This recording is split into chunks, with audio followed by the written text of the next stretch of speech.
Hi, everyone. Welcome to our event. This event is brought to you by DataTalks.Club, which is a community of people who love data. We have weekly events. This event is one of such events, although it doesn't happen on our usual weekly times because we had to reschedule it from last Friday. So usually we have events like that. Today we will have a live interview. So events like that usually happen on Friday. And then we have webinars that happen on Tuesday. So you can check our events. We have a link in the description. Just go there and check it. Subscribe to our YouTube channel if you haven't done this yet for whatever reasons. I don't know what can be a good excuse. I cannot think of any. So if you haven't done this, go and subscribe. And actually, I learned this. I'm sometimes watching YouTube videos, and they like every 5 minutes they say, "Hey, go and subscribe." And I'm wondering, like, is it annoying or it actually works? So I'm not sure. But yeah, I hope it's not annoying. And yeah, please do that. And we have an amazing Slack community. The link is also in the description. Go there, check the link and join. We talk about all data related things. So it's a very cool community. I do recommend checking it out. And finally, during today's conversation, if you have any question, you can ask them in the link. So there is a pinned link in the live chat. Click on this link, ask your question, and I will be covering these questions as we go during the interview. So that's all from me, I think. So at least I don't have any more slides. So now let me get the questions. Do you like the questions? Yeah, quite interesting. Let's go through them. Okay, so are you ready to start? Yeah, let's go ahead. Okay, so this week we'll talk about NLP teams, and we have a special guest today, Ivan. So we already had Ivan a few weeks ago, where he talked also about NLP, introduction to NLP, and one of the things he talked about was NLP teams, and then who we have on the team, the roles, and then later Ivan posted these pictures of members of NLP teams on LinkedIn, and it got a lot of engagement, a lot of attention. So we thought it would be cool to spend some time talking more about this, how we can, like in general, about leading NLP teams, who are on the teams, and so on. So Ivan he works as engineering manager at Personio. And do I understand correctly that you do not manage an NLP team right now, right? No, not right now. Yeah, but you I can used tell to you do more this. about that. Yeah. Yes, Okay. yes. So, but what you do now, what you are currently working on is identity and access management. This is what Personio is doing, right? Yeah, so Personio is a HR platform, right? So okay. My team specifically is responsible for basically everything related to login experience of the users, and then also access rights, because as a sort of HR platform, there's a lot of personal data we are handling, and we have to make sure everything is as secure as possible, adhering to all the standards. And what we are in internal product team, so we are providing tools for other teams at the company. So we have like our own tooling around access rights that other teams can use, that can help them basically in their features and their parts of the application to check whether a specific user or is supposed to have access to a document of some sort, or supposed to see, I don't know, a salary of someone. So, let's say a manager is supposed to see salaries of his subordinates, but not the other way around, and things like that. Yeah, that must be quite a complex problem. So the main technical, and thanks for telling us, by the way. So the main technical interests of Ivan include building microservices for data-intensive applications, MLOps for NLP, and deep learning research. We will talk about some of these things today. So welcome to our event. Thanks for having me. Yeah, looking forward to answering the questions. So before we go into our main topic of NLP teams, let's start with your background. Can you tell us about your career journey so far? Yeah, sure. Right. I've studied, actually, initially, I come from Ukraine, and I studied there sort of general linguistics for a while. When I moved to Munich about think it's about 10 years ago already, I decided to pick up actually computational linguistics. So it was like a continuation of what I was doing before. And the computational linguistics as a field was relatively new back then as well. It was, sort of centered a lot around machine learning and how that can be applied to text understanding and text analysis in general. Back then it was still done with Perl, and then eventually we moved into Python, as it's now sort of an industry standard. And so over time, I worked actually on different projects and in different teams. I did not only work on NLP and AI. So my first jobs were in building interfaces for desktop apps. So I worked a lot with C#, C++. Eventually, I worked on web scraping for quite a while.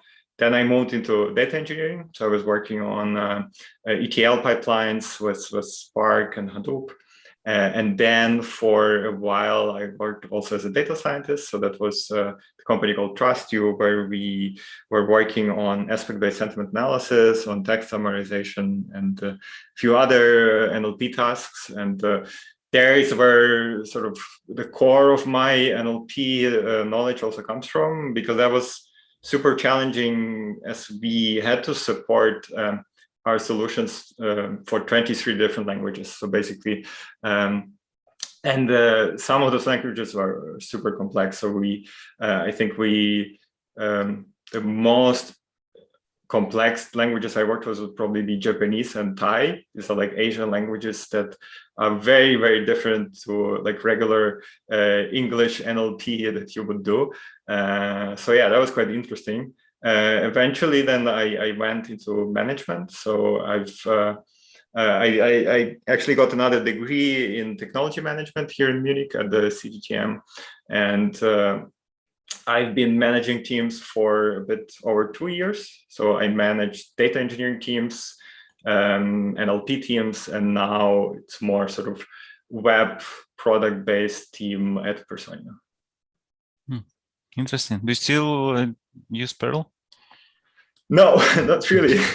It's it's a language that's hard to read, and it also depends on who writes the code, because the formatting there is not very strict. Yeah. I remember the day when I needed to figure out how a Perl program works, because there was a web scraper written in Perl that the company where I worked used, and it saved data, it dumped data in a specific format that was only possible to read from Perl. So I had to hack a program that reads this and converts it to JSON, and then just it really messed up with my brain. So I'm not the same person as before after doing that. No, I mean, Perl is actually a very powerful language, and especially if you do, I know it's still used in cybersecurity to some extent. It's like really good for salting passwords and stuff like that. But I haven't worked with it for quite a few years, so it has probably changed a lot. Yeah. So you mentioned you also got a degree in technical management, right? Yeah, exactly. That was it like master's? It is a sort of honors degree. It's like an additional program to masters that you can take here at it's a CDTM, is Center for Digital Technology and Management here in Munich. It's part of both LMU and TU. So if you study at LMU or TU, you can get an additional degree there. And that was very interesting, because it was very hands-on. So it included like a couple of internships. I worked I had an internship at a company that was selling satellite images. So I actually worked on spectral analysis of satellite images, which was quite interesting. Then I also worked at a cybersecurity company called Maltego, which is also quite fascinating. And yeah, it was very hands-on. You learn a lot from it, how to manage projects, and you also get a really good sort of network built out of that. Most of a lot of startups and startup founders are founded actually by people who come out of CDTM here in Munich and in Berlin. That's cool. So you studied project management there. What else did you study there? Like team management, like people management as well? Organizational management. So yeah, Uh-huh. all of those topics, right? So are these things that people can actually learn at university, or it's like learning swimming by reading books about this?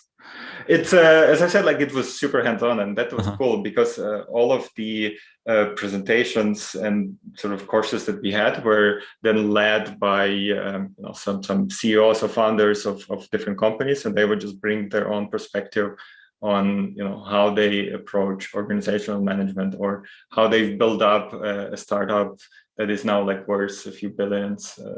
So that was very, very, very fascinating to do. So there, I don't think I had to read any books while there. I was mostly really learning from experience of others.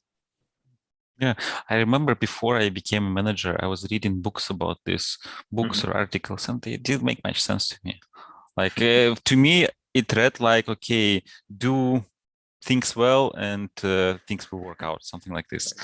Uh, but now, like when I already have this experience and I go back and read this, now it all of a sudden makes much more sense. So I guess Mhm. this is one of the things like, yeah, that's cool that things like that happen and you can just go there. Did you need to take a break between works like your work there, or you were doing this in parallel? No, I tried to do everything at once. So I was working part-time and then also studying both computational linguistics and technology management. Yeah, that's really cool. So I'm also really curious about your transitions, your career path. So you did quite a few different things. So then you Mhm. managed, so you worked as a data scientist, and you managed Right. NLP teams, and now you manage like general, usual, like I would say air quotes, usual software engineering team. I'm wondering what led to this decision. Mainly, it's kind of driven by my career goals, right? I want to eventually like work on a higher level as a manager, right? Either director level or CTO. And I think it's very important to have a very good grasp on different parts of software engineering, right? I already had a lot of experience with AI, and now I sort of relearning things or like reminding myself how it is to manage a team that works on a web application, and I there are still like many things that are still the same, right? I'm still doing more or less the same tasks, right? I'm managing productivity of the team. I'm talking a lot about CI/CD, which is important not just for software engineering but for AI as well, right? And talking about sort of availability of the web apps that we are working now, and it's the same topic of availability of models, AI models, and how well or how fast the users actually get the input from AI models or from web apps. It's basically more or less the same. And then our arching topic is observability, and observability is important for any team, I think, not just AI and or just software engineering. Like we used to have a lot of dashboards we looked at when we work on NLP models. We do the same now. We just look at different metrics, but we still have observability is a big part of what we are doing. That's interesting. Yeah, thanks for sharing. So coming back to our topic of NLP teams. So how would you define an NLP team? And like, is it even different from, because you just said that many things that you're doing right now, even though Mm-hmm. the team you manage is not specifically an NLP team, it's not a data science team, it's not a data team at all. It's just a team of software engineers. Like how is it different from what you have and what is NLP team? Yeah, good question. I mean, it's more of like an industry question. Do we even have like separate designation for NLP teams? I think maybe a few years ago this wasn't the case. Like you would just have a data science team, and like everything data science is done there. Right? You either it's vision, NLP, or just regular data analysis. I think now in recent years we're like more and more branching off.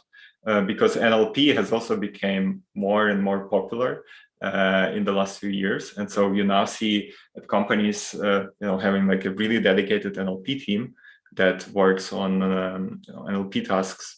So I am a big proponent actually of like cross-disciplinary teams. So I would prefer, to have a team that incorporates, data scientists, NLP engineer, ideally a data engineer, and maybe even infrastructure engineer. This is something I had a lot of success with is in my previous teams, where we really had like all the talent gathered in one team, and we had all the knowledge that we needed to succeed there. Right. But still, as I said, like some companies still do it. Like they have like completely separate NLP team that works on delivering a NLP pipeline, right? It's good when that team is like fully owns it. Like they also are responsible for deploying it to production and then monitoring and everything else. This is great, but it's not always the case. I know also of cases where NLP teams just build a prototype in Jupyter Notebook and then just give it away to the data engineering team, and or like ML engineers, and they put it on production. So, what differentiates NLP teams from other teams? I think it's mainly the core task is working with text data and then sort of delivering a system around it that produces some insights for the user, right? So be it a classification or chatbot or some text generation, something like that. Okay, so an NLP team doesn't need to have an NLP engineer. As long as a team works on some NLP related task, let's say chatbot or customer service bot, then it becomes an NLP team, right? Yeah, I mean, that's another question. Like, what is an NLP engineer? And is that, I've been asking myself and the industry, is that an established role, right? Because I wanted to ask about that as well. Yeah, like it's still, I don't think it is still fully established, right? I still see, job ads that just say data analyst or data scientist, but the description is, everything related to NLP. And so I hope there is more sort of the industry takes a step into defining these roles a bit more, and that's something I was trying to do with I showed in the previous presentation, and as you mentioned, I shared on LinkedIn, trying to sort of define those roles, what are their responsibilities and what are the skills that they need to have.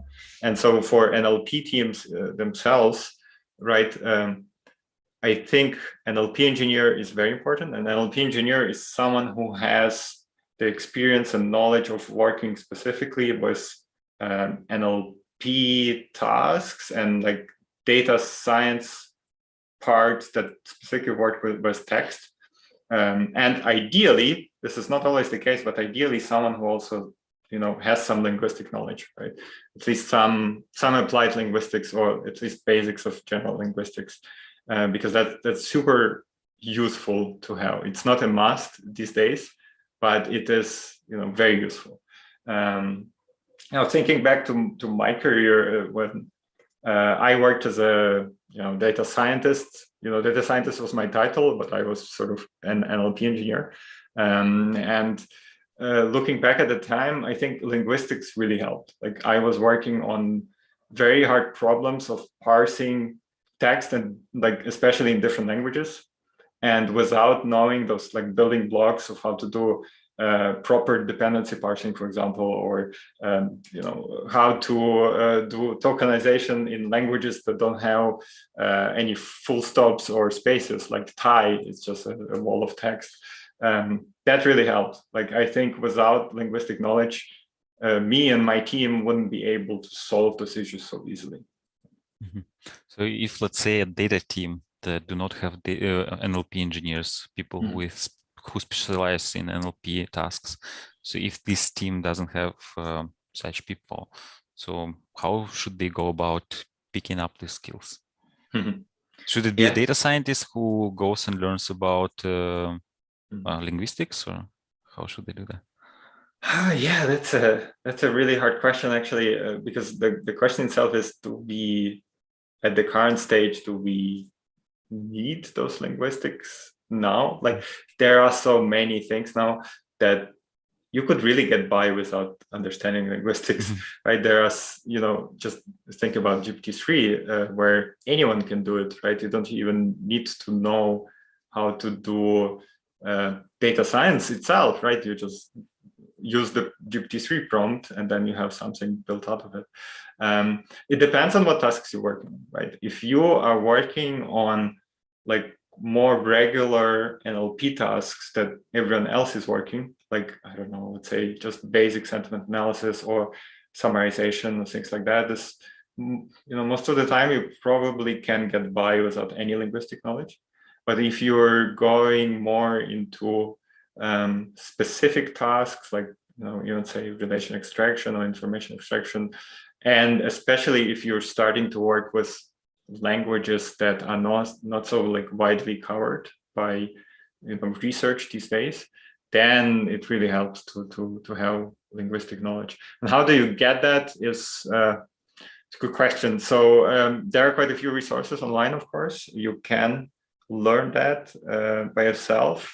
I wouldn't recommend to like go and learn general linguistics. That is probably not going to be super helpful. There are courses and resources that are more specific to NLP itself, and I think there are quite a few things. For example, around Spacey, I think they have a lot of tutorials around that, Hugging Face, and you can just really go and specifically learn NLP related linguistic knowledge, right? Okay, so you focus more on NLP and computational linguistics rather than, generic linguistics. Raw linguistics, yeah. Exactly. Okay. And then I guess what you also mentioned is you pick up a library like Spacey or Hugging Face, and you learn that, and then along with learning this library, you also pick up some necessary NLP knowledge, right? Yeah. I mean, there's right.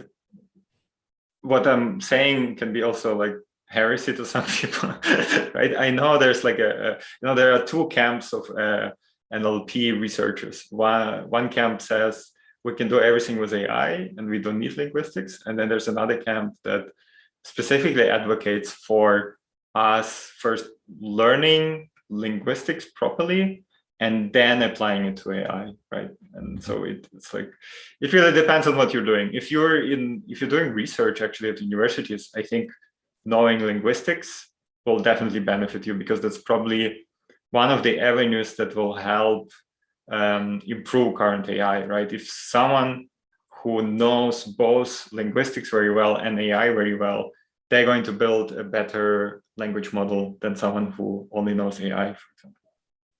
Yeah, it's also like maybe if you compare in computer vision, you have like old school computer vision, which is about extracting features with all this, I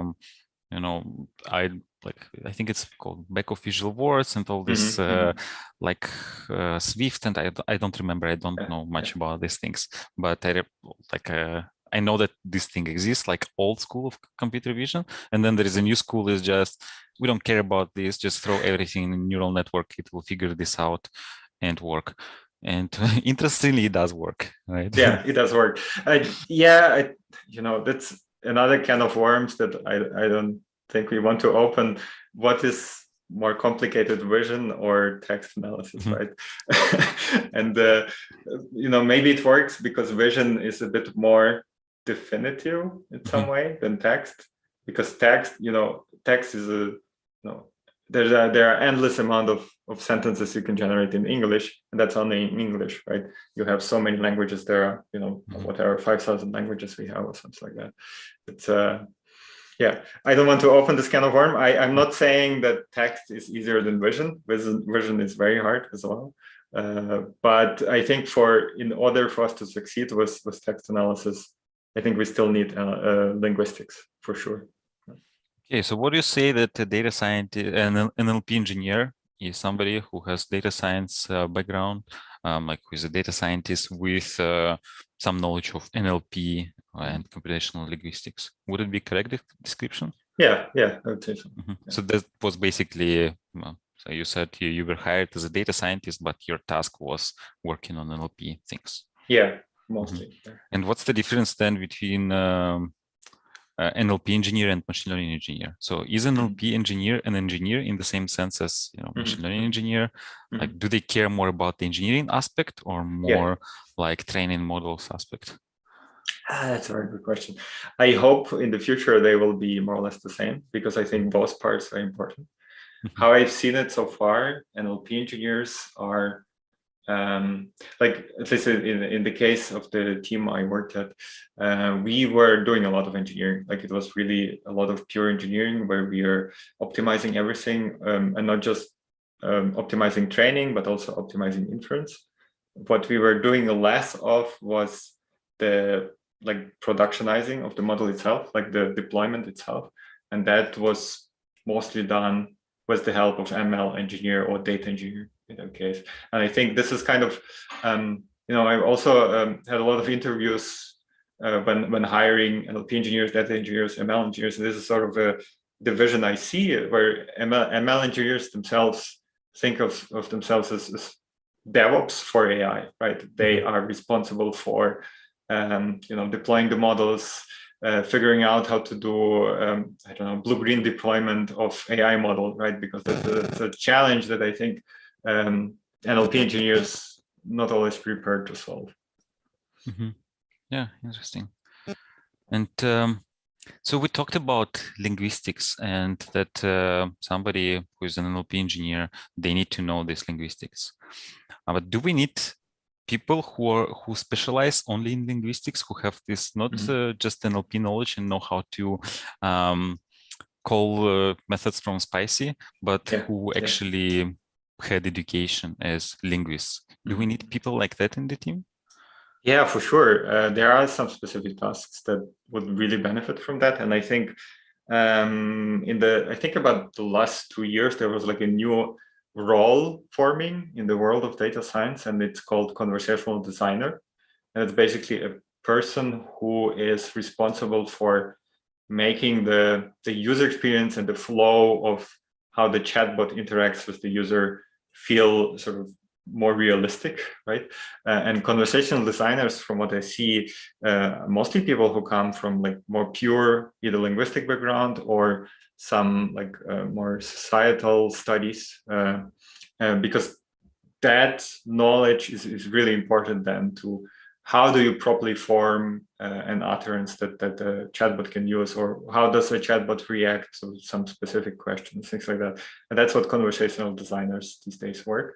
And they usually, from what I've seen, right, I have a small subset of people I know who are actually conversational designers, but from those I know, they mostly work on defining that flow without having to code that much, right? They are less of a coder, less of an NLP engineer. They like really specifically look into how you can build out a really nice experience around talking to a chatbot. So I guess it's similar to what we have in general software engineering, like product designers and UX designers. Yeah. Only here they don't focus on general UX user experience. They focus on the conversational part, like the interaction with chatbot. Yeah. That's a really good comparison. Yeah. Okay, interesting.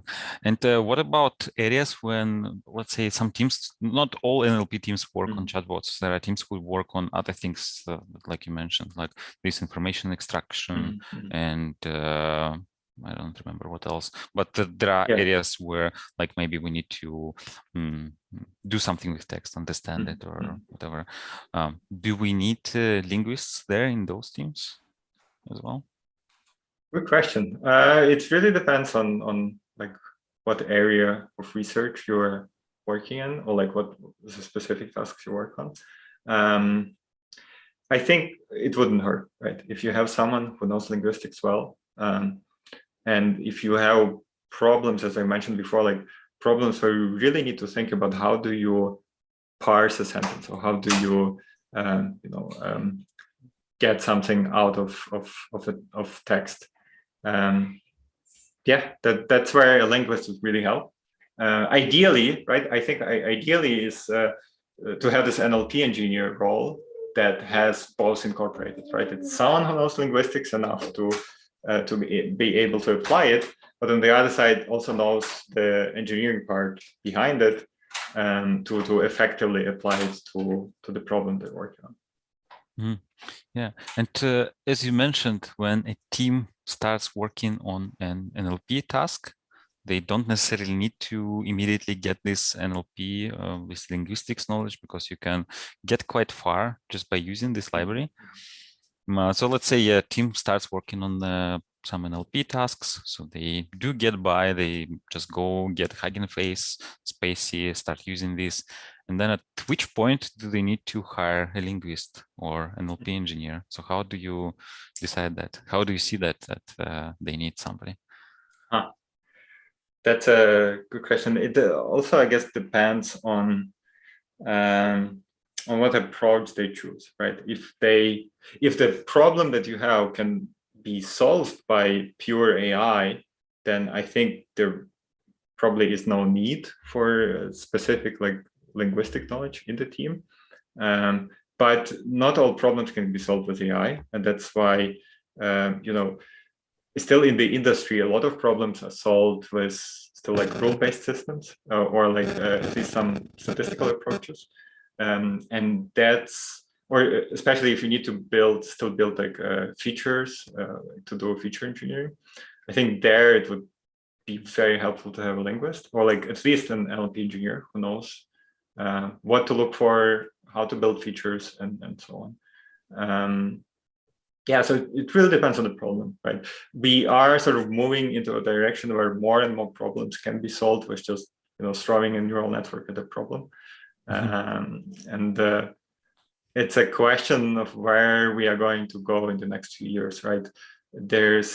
I think GPT-3 showed one thing, is that you can just throw raw power and a bit of data into a neural network, and then you have something amazing working.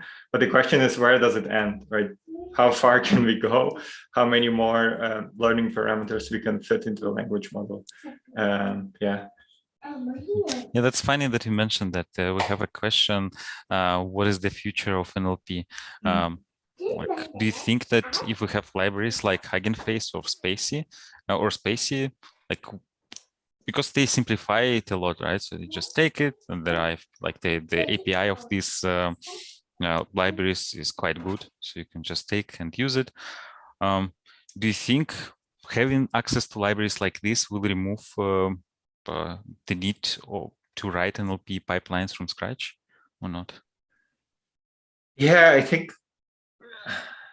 I mean, yes, for many tasks, as I said, like you can get by with those things. And I mean, what those like tools that you mentioned, what they are doing is they are democratizing AI.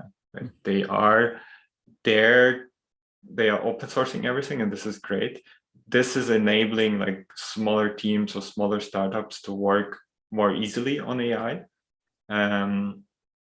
And whether that will like fully remove the need of writing NLP pipelines, I don't think it will. It's actually very funny. I had a very similar conversation 5 years ago, and back then everyone was talking about AutoML.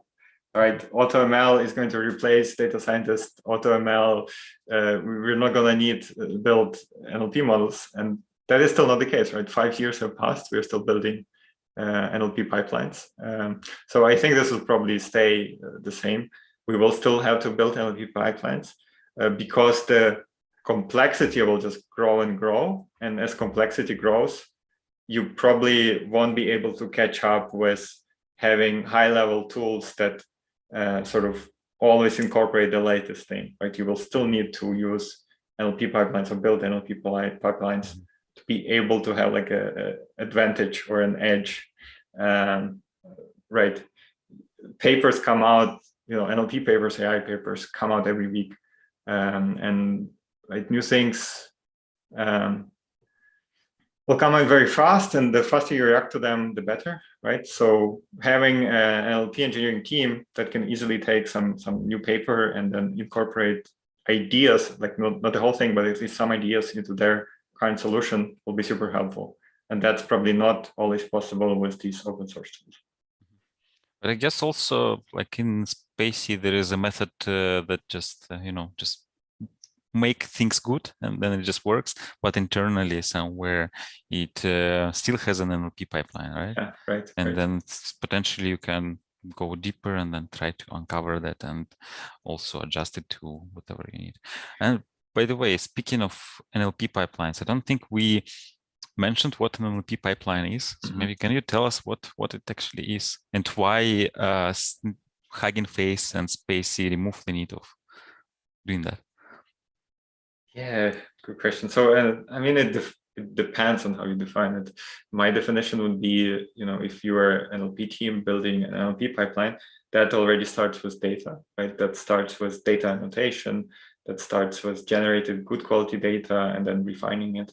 And the next step is, depending, if you use AI, you build up basically, let's say you take something like T5 or some other language model, and then you have to make it work for your specific task, right? So you do some task engineering basically around it. You make it work with your specific data input, and then you also have to define what's the outcome of that. And then, depending on how much you want to play around with the language model itself, you can also in between work on neural network improvements for your specific task. Then when you have that, the last bit is basically, okay, there's also testing, right? Testing for NLP models is very important. After that comes productionizing. So how do you deliver some kind of, I don't know, a binary model that can be used for inference? How do you deploy it? And then in the end, how do you do observability around it? So for me, that is the NLP pipeline that starts with data and ends with how do you observe how your model performs on production. Yeah. Okay, and so what you described, so the data annotation, data quality, then task engineering, then testing the model, then productionizing the model. So Spacey and Hugging Face don't seem to remove the need for that. You still have to do all these tasks. It's not like you just press a button and all of a sudden have a high quality annotated data, right? You still need. Yeah, what they remove is this task engineering for the most part, right? You don't have to, tinker around with the behind the scenes implementation of a specific language model. You just use it from there. What I had in mind when I heard NLP pipeline is I remember using this the Stanford Core NLP library. It's in Java. It's a pretty old library. And then there's a class called pipeline or NLP pipeline, I don't remember. And this pipeline, so it's about splitting the sentences. So let's say you have a paragraph, and then in paragraph you have different sentences. You want to split it to have separate sentences. Then you then tokenize, like you take the sentence and break it into multiple tokens. Then perhaps you want to do, I don't know, remove punctuation or not remove punctuation. Right.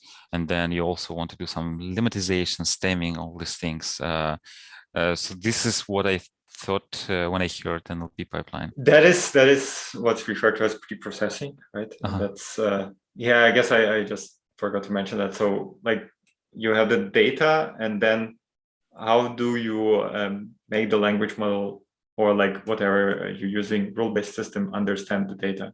That's where the step of pre-processing comes in, right? This tokenization, lemmatization. It really depends on, you don't always need all of those steps. And for, for current language models, you don't need almost any of those steps anymore. And it really depends on the task, right? And you're right, like these problems are mostly solved, and they are mostly solved in tools like Spacey and Hugging Face, where you don't really have to think anymore, how do I tokenize a sentence? It's done like almost fully automatically there.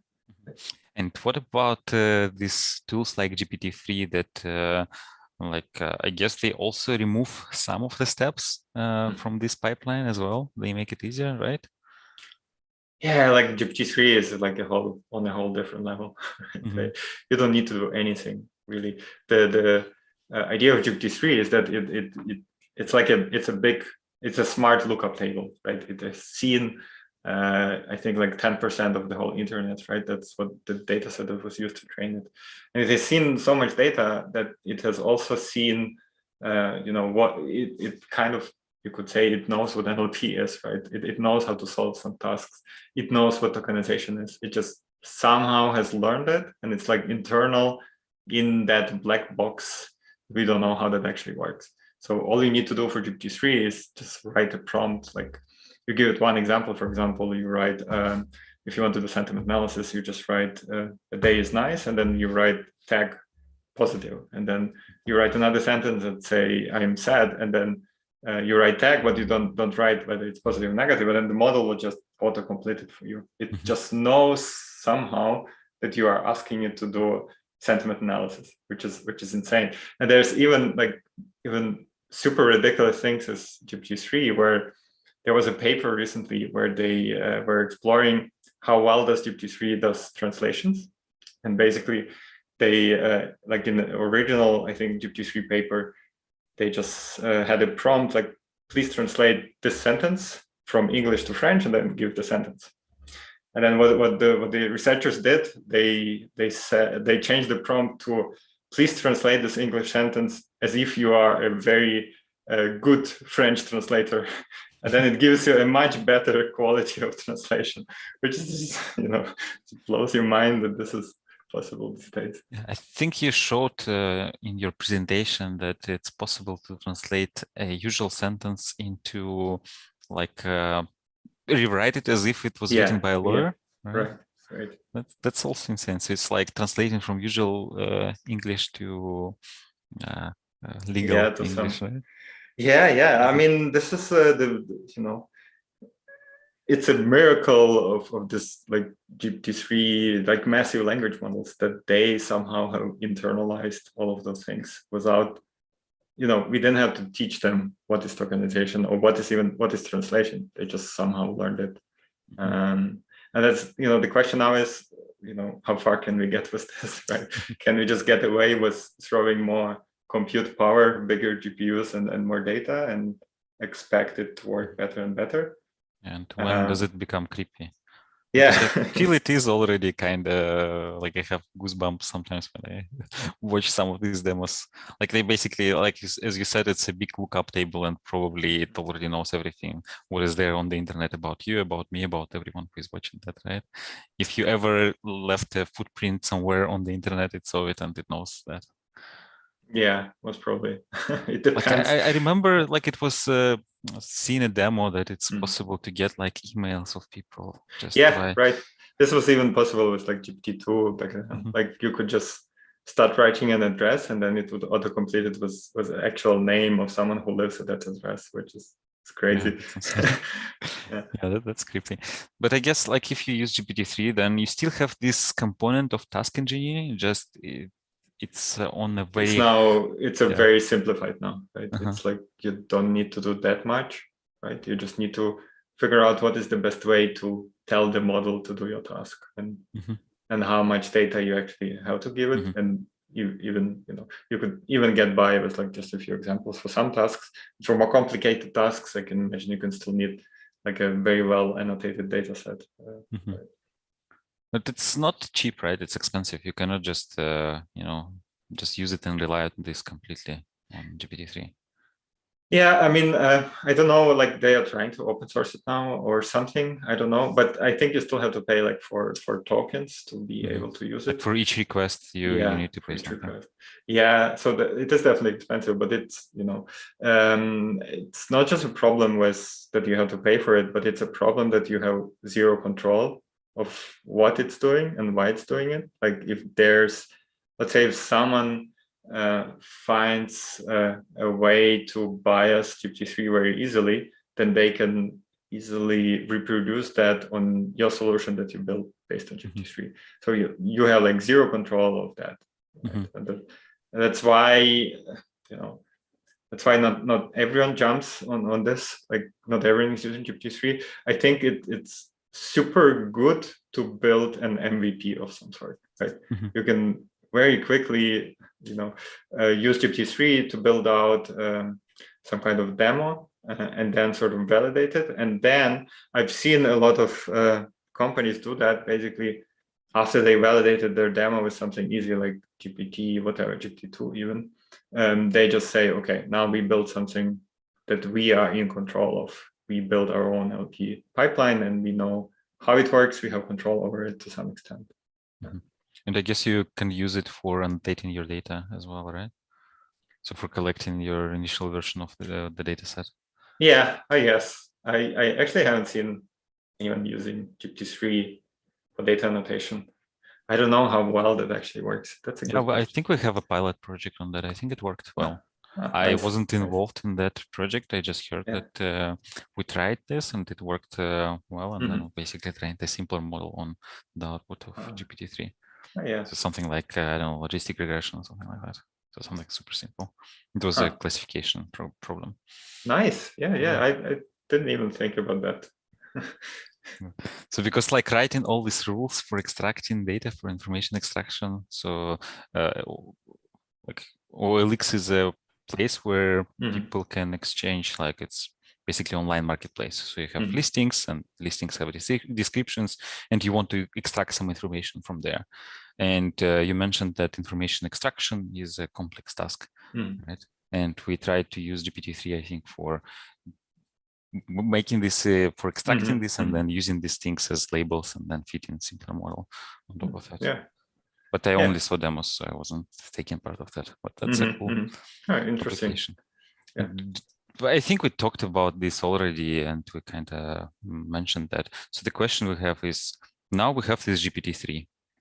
Does it mean that we no longer need things like Hugging Face, Spacey, and so on, or we still need to? So would you still use Hugging Face if you had access to GPT-3 now? Yeah, I would say yes, because GPT-3 still is not able to solve everything. It is kind of able to solve most of the tasks to a good extent, but the question is, can it actually solve everything you need to be able to, for it to be used on production, right? For it to be actually given to the clients, and I have to think that's the case right now. And you know, and even if you do that, there is you know, a lot of danger that, you know, it will just go rogue on you, and you have no idea how to control it, right? It just becomes biased to some specific user group or something like that. Yeah, I'm wondering what would happen. Like, let's say if OpenAI finds out that it's broken because somebody you know messed up with this, and they decide, okay, now it's bad, let's shut it down, and then everyone who relies on this, yeah, they can say, sorry. Yeah, that's why you know, there's a group like a open source engineering group called it's Euler AI or Luft AI. Basically, they are working on rebuilding GPT-3 from scratch, and so we have now things like GPT-J and GPT-Neo. It's like smaller version of GPT-3, but they are fully open source, and anyone can use them. And you also can look up sort of how they build it. Right? So that's a step in the right direction, and that's you know, I think this will always be the case, even if OpenAI comes out with GPT-4 and it's again proprietary. There will again be someone who will be able eventually to crack the code and sort of open source it for everyone. Yeah, interesting. Yeah. So another question we have is, what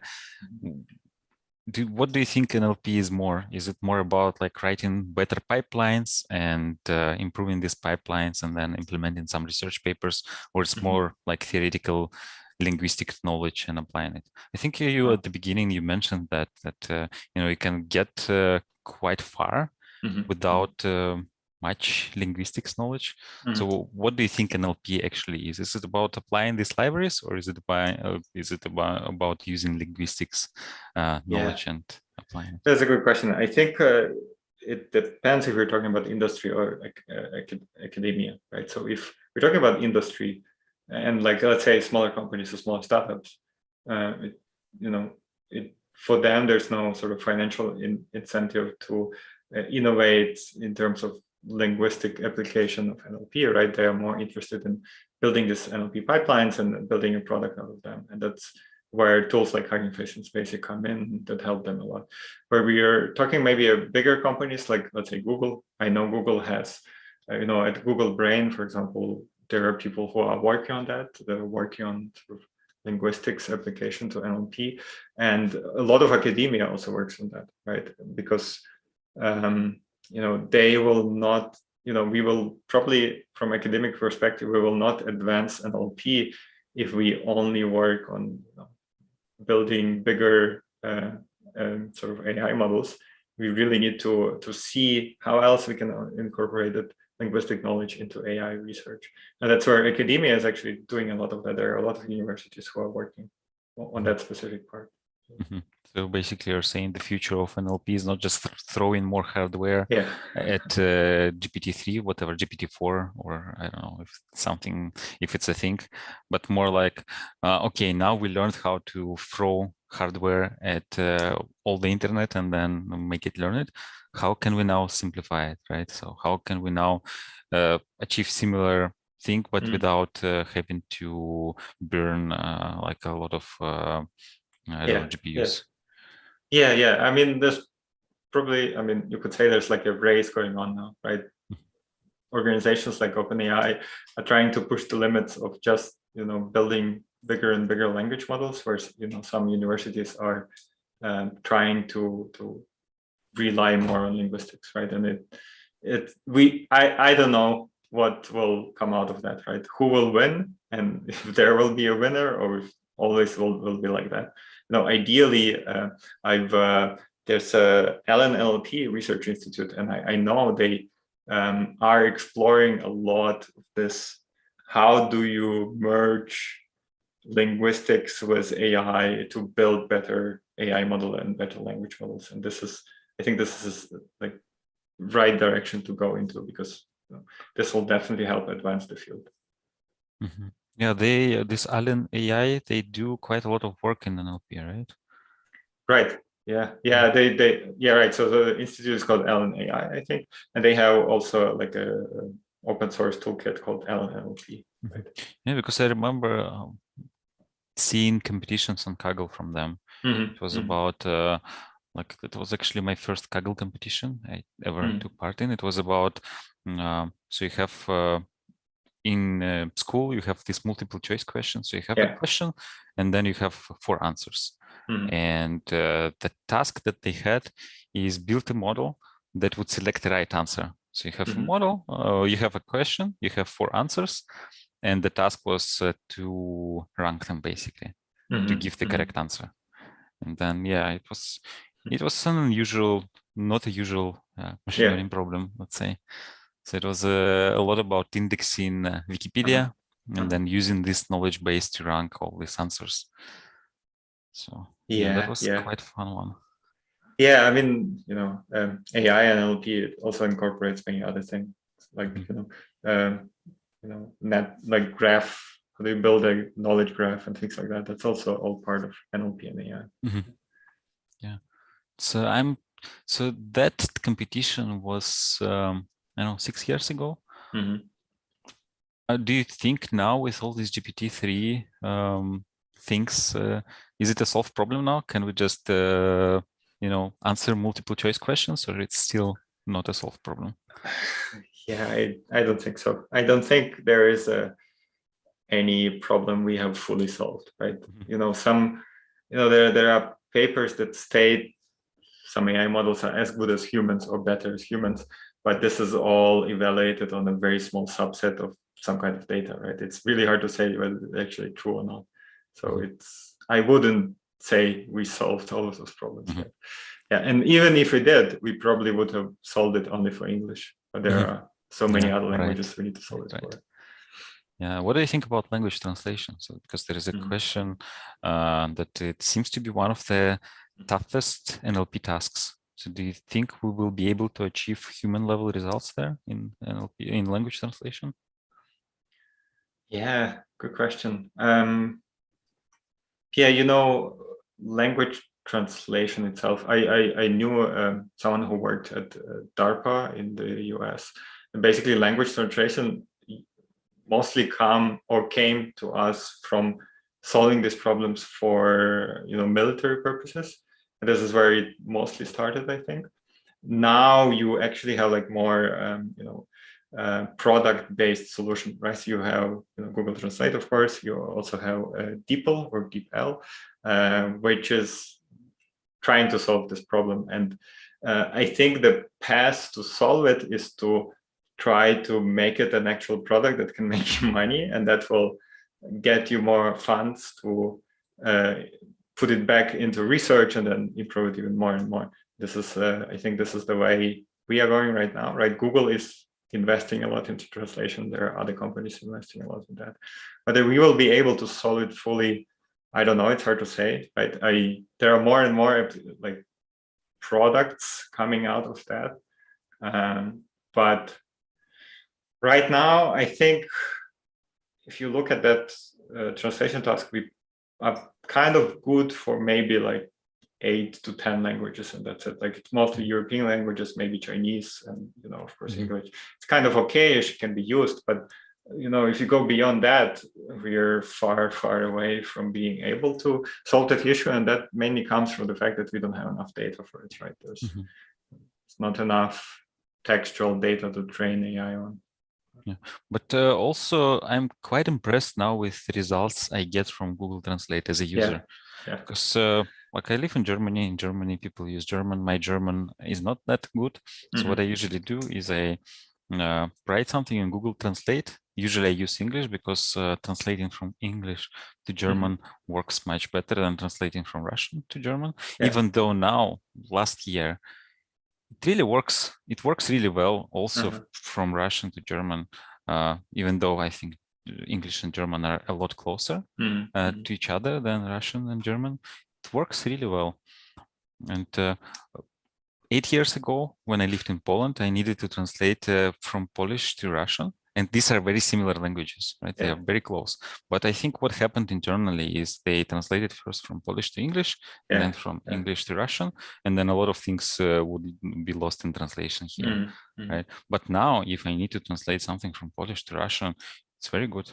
And translation from Ukrainian to Russian works like as if a person translates. Oh, really? Okay. It works really well. So like I sometimes read websites in Ukrainian. So there is a lot of content in Russian and some articles in Ukrainian. And then I would understand Ukrainian, but sometimes it's just simpler to translate. And it works really well, like as if it was written in Russian. So that's really impressive. So I think Google Translate actually switched to using these like language models that they trained. I don't know how many years ago, but it is like 4 or 5 years ago, and that's where the quality was like really visibly much better, right? And Google can do it because they have so much data, right? They index the whole internet, and it's easier for them to train just a language model for it. And I think for translations now, like the top solutions are all pure AI. I don't think there's much linguistics in that. Yeah, but I guess if I try to translate from Russian to I don't know, some Indian language, like then maybe it's not a very common that translation pair. Okay, I wanted to ask you about so I just noticed that we don't have a lot of time left, and there was something I really wanted to ask you. So I wanted to ask you about your project. So you have a project on your GitHub called NLP Pandect. Right. Did I pronounce it correctly? NLP Pandect? I guess, I don't know how to pronounce it because it's also Old Greek. I think it's Pandect. Or Pandect. Okay. Can you tell us more about this project? What is it? Sure. This is something I started last year, like during lockdown, because I was bored. And so the idea was, right, we all know there are like these awesome lists, right? This is like a very typical thing on GitHub where people create like a list of things and nice links. So I wanted to do something like that for NLP. There were already some like awesome lists for NLP, but I just thought they are like a bit bland. There's just a list of URLs. So I tried to make it more like user-friendly. So I came up with this idea to have like a different name for it, right? Pandect means encyclopedia in Old Greek. And I also created some like visuals around it. So if you go to the NLP Pandect on GitHub, all the sections are done with nice fonts, and there are Old Greek sort of symbols of gods and things like that. So kind of giving it a theme. And then what I did was that is also try to really like fine-grained classification of things to put there, right? For if you go to the NLP Pandect, you can just easily search for a specific NLP task, and then you have a list of I don't know, tutorials. You have a separate list of books you can read on that, or a separate list of GitHub repositories you can look at. And then in that, I also did like an analysis of all NLP tools, of all ML tools. So all of that you can find there. And it doesn't end with NLP Pandect. So as I work also with many other things, I have 2 more projects related to this. So there's a microservices Pandect. So there's a lot of information there about how to build and maintain microservices, how to do DevOps around them. And there's one I started more recently is for engineering managers. So there's engineering manager Pandect, which incorporates a lot of resources for leadership. How do you lead technical teams? How do you solve people issues and things like that? Okay, thanks. I just realized there was so much I wanted to ask you. I think we covered only like half of that, but we talked about other things. So yeah, that was fun. Thanks a lot for joining us today. Thanks a lot for sharing everything with us. Yeah, thank you for inviting me. By the way, so if somebody wants to reach out to you, how can they do that? Yeah, so the best way is to find me on LinkedIn. That's where I mostly active. Yeah, I'm also on Twitter, but I don't post there that much. So LinkedIn is probably the best way. Okay, yeah, thanks a lot. Thanks for joining us today. And thanks everyone for asking questions. Yeah, so have a great rest of your day. Great, thanks a lot.